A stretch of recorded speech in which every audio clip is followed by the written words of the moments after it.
ကျွန်တော်တို့ projectile motion နဲ့အရာဝတ္ထုတစ်ခုကိုပြစ်လိုက်မယ်ဆိုလို့ရှိရင်တောင်းချိုဘယ်လောက်နဲ့ပြည့်ရင်အဝေးကြီးကိုရောက်မလဲပေါ့နော်။ဒီနေ့အဖြစ်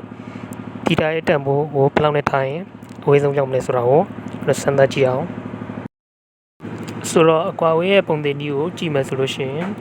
sin 2 theta ရဲ့တန်ဖိုးက maximum ဖြစ်အောင်တွက်နိုင်မယ်ဆိုလို့ရှိရင် r ရဲ့တန်ဖိုးလည်း maximum ဖြစ်မယ်ပေါ့နော်။ဆိုတော့ first quadrant မှာsin ရဲ့ maximum တန်ဖိုးက1ဖြစ်တယ်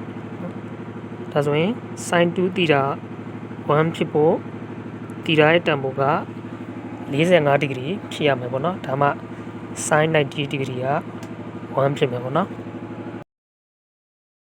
ပုံသေးကြီးနဲ့မှာ theta ရဲ့တန်ဖိုးကို45 degree ထည့်လိုက်မယ်ဆိုလို့ရှိရင်ဘယ်လိုဖြစ်သွားမလဲဆိုတော့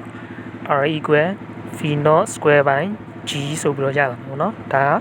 က r ရဲ့ maximum တန်ဖိုးပဲဖြစ်ပါတယ်။အကယ်၍thetaရဲ့တန်ဖိုးက45 degree အောက်ငယ်မယ်ဆိုလို့ရှိရင် horizontal speed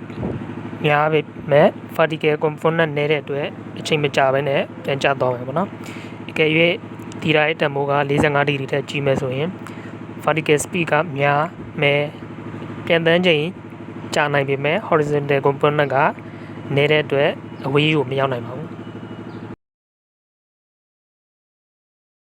thetaရဲ့တန်ဖိုးကိုကျွန်တော်တို့45 degree မှာထားပြီးတော့ပြစ်လိုက်မယ်ဆိုရင် vertical component နဲ့ horizontal component တူညီတဲ့အတွက်အချိန်ကြာကြာနဲ့အကွာအဝေးအများကြီးကိုရောက်နိုင်မှာဖြစ်ပါတယ်။ဒါက air resistance လို့ခေါ်တဲ့လေရဲ့ခုခံမှုပပပဲနဲ့တွက်ထားတာပေါ့နော်။လေထဲမှာဆိုရင်တာမန်အဖြစ်40 degree ကနေပြီးတော့43 degree လောက်ထိတော့အပြောင်းလဲရှိနိုင်ပါတယ်။ဆိုတော့အချို့အဖြစ်ပြောရမယ်ဆိုရင် object ကို45 degree မှာထားပြီးတော့ပြစ်တာဟာ